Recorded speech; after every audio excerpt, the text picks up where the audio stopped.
Good morning बच्चों। देखो आज अपन नए टॉपिक के साथ कुछ नई बातें सीखेंगे।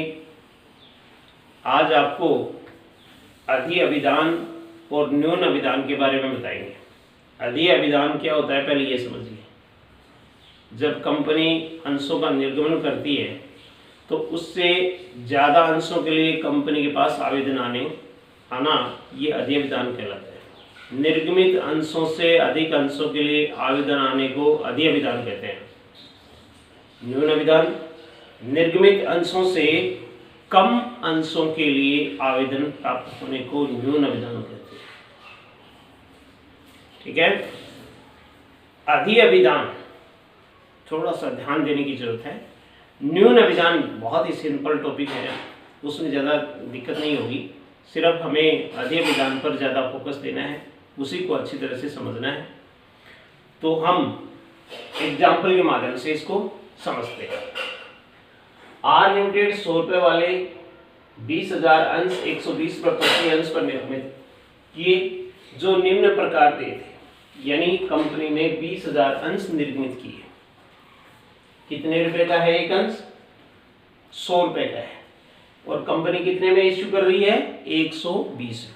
यानी 100 रुपये के अंश को 120 रुपये में दे रही है अंशधारकों को।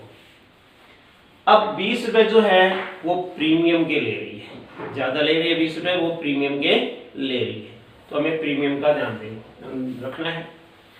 अब यहाँ पर देखिए ये 120 रुपये है वो कितने इंस्टॉलमेंट में ले रही है, कितनी किस्तों में ले रही है। तो सबसे पहले आवेदन पर तो 10 रुपये, 10 रुपये ले रही है एप्लीकेशन। तो आप यहाँ नोट कर दो 20,000 अंश निर्मित है, 100 रुपये वाले हैं, 10 प्लस करके 20 रुपये प्रीमियम के वो लिख दो। 100 रुपये जितने का शेयर है वो लिख दो। यानी अंश कितने निर्मित किए पहले तो वो लिखो। उसके बाद कितने रुपये का एक अंश है वो गुणा करके लिख दो। प्लस प्रीमियम पर है, जितना प्रीमियम है वो प्लस करके लिख दो ताकि अपने को ध्यान रहे। अब उसके बाद प्रश्न को पढ़ो। आवेदन पर 10 रुपये, तो यहाँ पर लिख दो एप्लीकेशन 10 रुपये। फिर है आवंटन पर 40 रुपये प्रति अंश, 10 रुपये प्रीमियम सही। तो यहाँ लिख दो अलॉटमेंट 40 और विद प्रीमियम 10 रुपये। प्रीमियम इसके साथ लिख दो। अब प्रीमियम 20 रुपये था, उसमें 10 रुपये तो क्या आ गया? अलॉटमेंट के साथ आ गया। बाकी का 10 रुपये अगली कॉल के साथ। तो शेष प्रथम मांग पर, अगली कॉल कौन सी है? सिर्फ प्रथम मांग है, उसके बाद में कोई मांग नहीं कर रहे। तो शेष कितना बचा? इसके लिए हमें ये देखना पड़ेगा कि अंश कितने का है। तो 10 और 40 50। 100 का अंश है 120 रुपये दे रहा है तो 120 नोट कर दो। 40 और 10 50, 50 को 120 में से घटा दो तो 70 रुपये आ गया, ये शेष आ गया। ऐसे शेष निकाला जाता है। अब शेष आ गया लेकिन प्रीमियम तो 20 रुपये है, 10 रुपये ही हुआ है यहाँ पर, तो इसमें 10 रुपये यहाँ प्रीमियम और लिख दो। ये हमें समझ करके तैयार करना है, अपनी अंडरस्टैंडिंग को बढ़ाना है कि प्रीमियम 20 रुपये है, 10 रुपये यहाँ है, तो 10 रुपये और कहाँ कौन सी कॉल के साथ? तो पीछे तो कंपनी डिक्लेयर कर दी है तो यहाँ तो कर नहीं रखा, तो यहाँ कर रखा है। समझ गए ना? 10 रुपये 40 रुपये के साथ कर रखा है। अब आगे 10 रुपये जो है वो आगे की कॉल के साथ आएगा। अब आप देखिए, ये नोट कर ले। उसके बाद में 33,000 अंशों के लिए आवेदन पत्र प्राप्त हुए। कितने के लिए? 33,000। तो 33,000 इसके नीचे लिख दो, 20,000 के नीचे। अपने को पहले एंट्री 33,000 से करनी है, बाकी सारे 20,000 से ही करनी है। पहले एंट्री कितने से करनी है? 33,000, क्योंकि आवेदन 33,000 अंशों के लिए ही आया है। जनता 33,000 अंश मांग रही है कंपनी से, लेकिन कंपनी के पास 20,000 अंश ही है।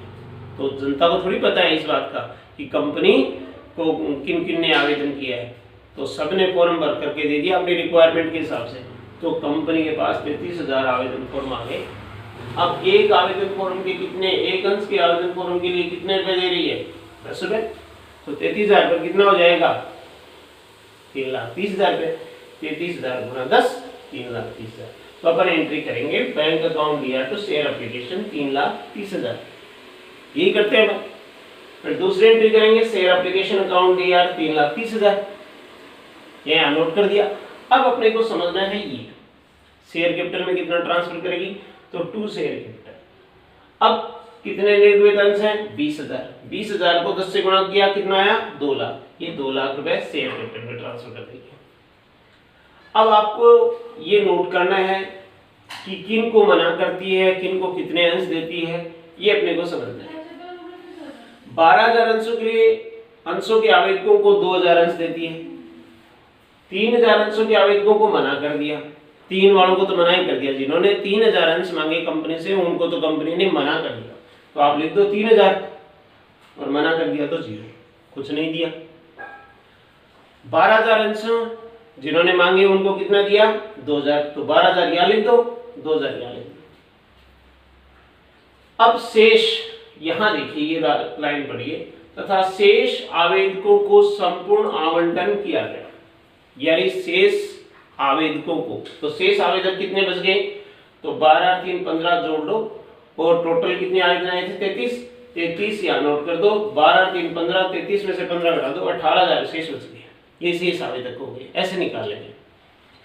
अब उनको कितने अंश दिए ये देखना है। तो कंपनी के पास 20,000 अंश थे, 20,000 में 2,000 तो 12,000 के आवेदकों को दे दिया। अब कितने बचे 18,000, 18,000 के हो गए। इसका मतलब 18,000 के लिए जिन्होंने आवेदन किया था उसको 18,000 ही अंश दे दिए। इसका मतलब ये होता है। अब अपने को ये देखना है कि 3,000 जिन्होंने मांगे थे उनको कोई अंश नहीं दिया, तो उन्होंने कितने रुपए दिए थे, तो 10 रुपए एप्लीकेशन पर है। 10 रुपए एप्लीकेशन के हिसाब से इन्होंने 30,000 दिए थे, तो 3,000 गुना 10 30,000 हो गए। 30,000 टू बैक कर दिए। यानी कंपनी ने 3,000 अंशों के इनसे 30,000 रुपए लिए थे, वो 30 के 30 कंपनी इनको वापस कर देगी। अब आगे का पैसा देखिए। शेष आवेदकों को संपूर्ण आवंटन किया गया। समस्त राशियां यथा समय प्राप्त होगी, यानी समय पर पैसा प्राप्त हो गया कंपनी को। उपरोक्त लेन देनों के लेखांकन के लिए कंपनी की पुस्तकों में आवश्यक प्रविष्टियां कीजिए। अब देखिए यहां पर क्या है कि आवंटन पर जमा करने के लिए कंपनी कह रही है। आवंटन पर यहां पर देखिए, आवेदन पर प्राप्त अधिक राशि का प्रयोग आवंटन एवं प्रथम मांग पर देय राशियों के लिए किया गया। तो अपन शेष बचा पैसा है वो देखेंगे कि अलॉटमेंट पर कितना है और कॉल इन एडवांस कितना है। तो अपने को देखना है 18,000 वालों को तो 18,000 दिए थे, तो इनका एक भी पैसा एडवांस में नहीं है। 3,000 वालों को कुछ दिया नहीं, इनका पैसा वापस कर दिया, तो इनका भी कोई एडवांस नहीं है। अब 12,000 वालों का देखना है। जिन्होंने 12,000 मांगे उनको कितने दिए 2,000 अंश दिए।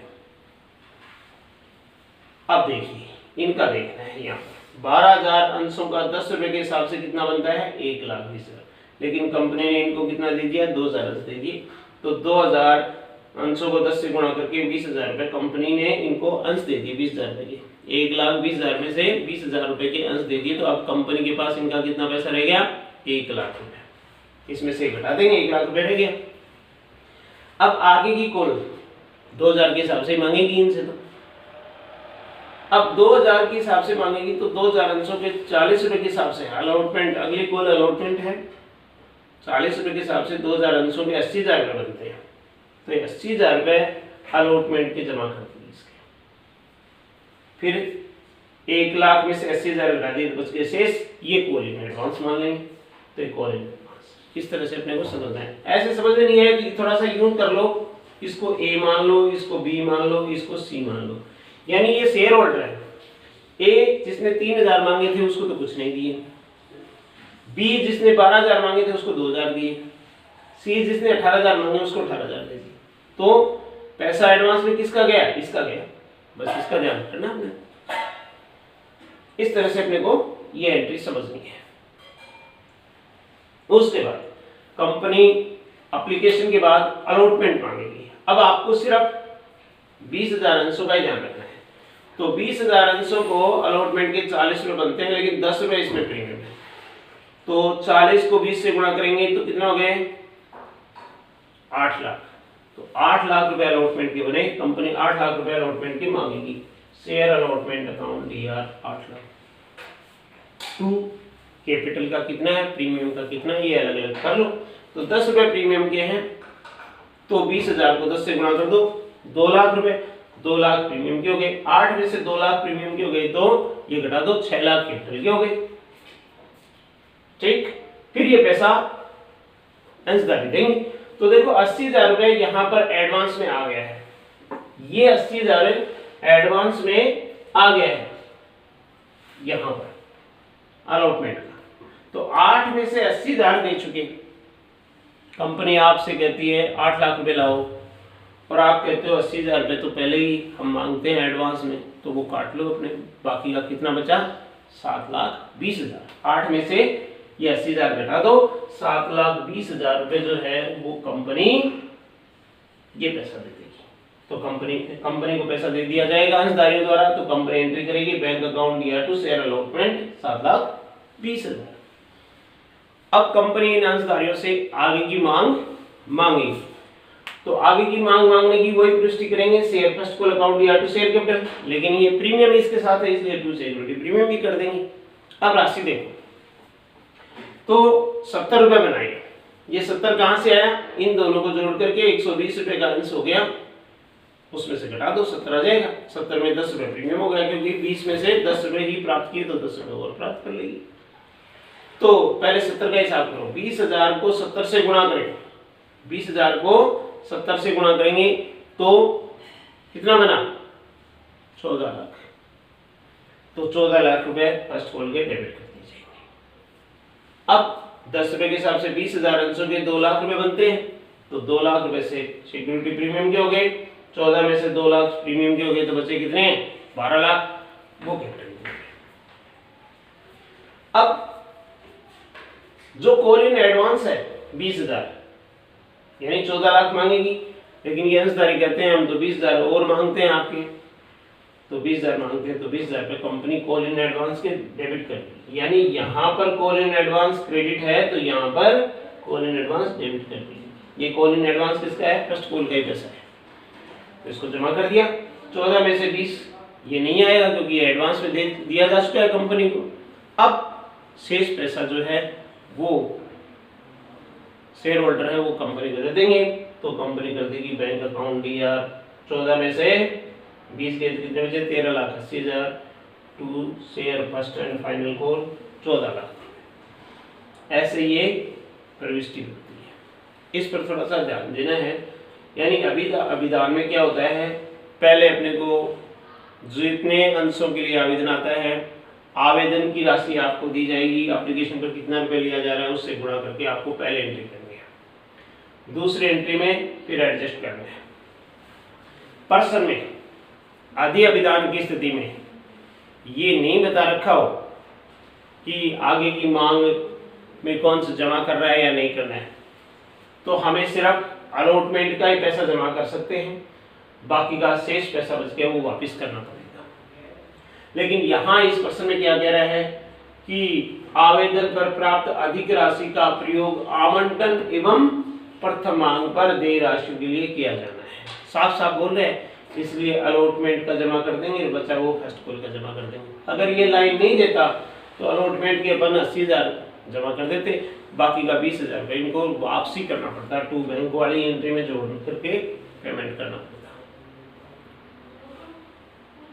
आगे की राशि तो हम तभी जमा कर सकते हैं जब पर्सन में साफ साफ कहा गया, पर्सन में साफ नहीं कहा गया हो तो हम अलॉटमेंट तक जमा कर सकते हैं, उससे आगे की कॉल जमा नहीं करेंगे, वो वापस ही करना पड़ेगा, ये हमें ध्यान रखना है। अब रही बात प्रीमियम की, तो प्रीमियम पर्सन में दे रखा है तब तो उसके अनुसार कर दो, नहीं दे रखा है तो हमें अलॉटमेंट पर प्रीमियम लेना है, ठीक है। अब न्यून अभिदान, इस प्रश्न के द्वारा ही न्यून अभिदान करते हैं। तो 20,000 अंशों के लिए आवेदन आया, 20,000 निर्मित किया कंपनी ने, आवेदन सपोज करो यहाँ पर 20 पर ना आकर के 20 से कम के लिए आता, सपोज करो यहाँ पर 18,000 अंशों के लिए आवेदन आता, तो हम क्या करते 18,000 की ही प्रविष्टियां करते, ये तो कोई आएगा नहीं, सीधा सीधा आ जाएगा बैंक अकाउंट या टू शेयर एप्लीकेशन, और 18,000 को हम 10 से गुणा करेंगे, क्योंकि आवेदन पर कितना रुपए ले रहा है, आवेदन पर कितना रुपए ले रहा है 10 रुपए, तो 18,000 आवेदन आए, तो 18,000 को 10 से गुणा कर देंगे तो 1,80,000 रुपये यहाँ जाएगा।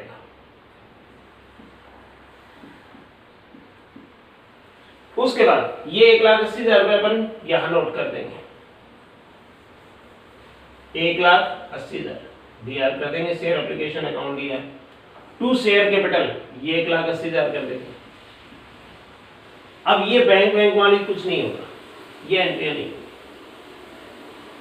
इतना ही हो जाएगा बस, share application to share capital. अब आगे का पैसा जो है कंपनी मांगी 40 रुपये है, तो 18,000 का 40 रुपये के हिसाब से 7,20,000 रुपये, तो 7,20,000 रुपये यहाँ पर आ जाएंगे, 7,20,000। अब 7,20,000 रुपये 10 रुपये प्रीमियम के हो गए, तो 18,000 को 10 से गुणा करेंगे तो 1,80,000 रुपये इसके आ जाएंगे, 1,80,000। 7,20 में से 1,80,000 रुपये घटा दो तो 5,40,000 गया, कितना हो गया 5,40,000। इन दोनों को जोड़ लो, 7,20,000 होना चाहिए, तो 7,20,000 आ रहे। अब ये 7,20,000 रुपए पूरे पूरे प्राप्त हो जाएंगे, तो अपन एंट्री कर देंगे bank account to share allotment. फिर आगे का पैसा कितना बच गया 70 रुपए, इसकी कैलकुलेशन में कोई इफेक्ट नहीं होगा, सिर्फ 18,000 ही अंश कंपनी के पास एप्लीकेशन आई है, तो 18,000 रुपये करना है। निर्गमित अंशों को फिर भूल जाएंगे, न्यून अभिदान सिर्फ इन्हीं को करना है सबसे ज्यादा। अब क्या है, फर्स्ट कॉल का पैसा मांगेगी, शेयर फर्स्ट कॉल अकाउंट या to share capital to security premium. तो फर्स्ट कॉल का 18,000 को 70 से गुणा करेंगे तो ये कितना रुपये बनेगा,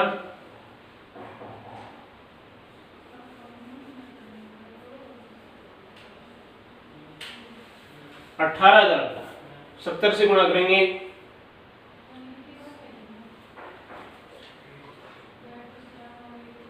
12,60,000, जिसमें 10 रुपए प्रीमियम के हो गए, वही 1,80,000।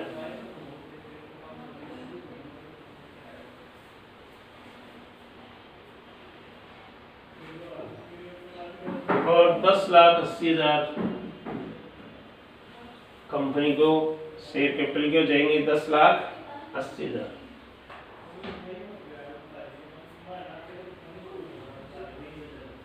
इन दोनों को जोड़ लो, 12,60,000 आएगा। कैसे आया ये पैसा, ये पैसा समझ लो, यहाँ पर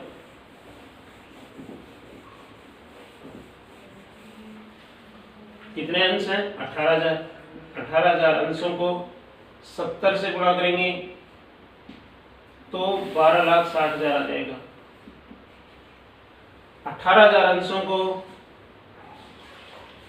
अब इसको 70 को 2 टुकड़े कर दो, 10 इसमें से निकाल लो तो कितने बचे 60, और 18,000 अंशों को 10 से गुणा कर दो, 70, 60 है 10, 70 हो गए। 10 रुपये प्रीमियम के अलग कर दो 70 में से, और बाकी का 60 रुपये कैपिटल के कर दो, तो ये 10,80,000 दिया जाएगा और 1,80,000 दिया जाएगा। ऐसा है, ये पैसा पूरा प्राप्त हो जाएगा। कॉल इन एडवांस इसमें आएगा नहीं, क्योंकि पैसा एडवांस में तो आया ही नहीं, ये कंडीशन हो जाएगी। तो क्या एंट्री बनेगी, bank account D R to share first call. अब कितना पैसा आएगा तो वो देख लो, कितने मांगे थे 12,60,000, तो 12,60,000 ही प्राप्त हो जाएगा। इस तरह से आया समझ में।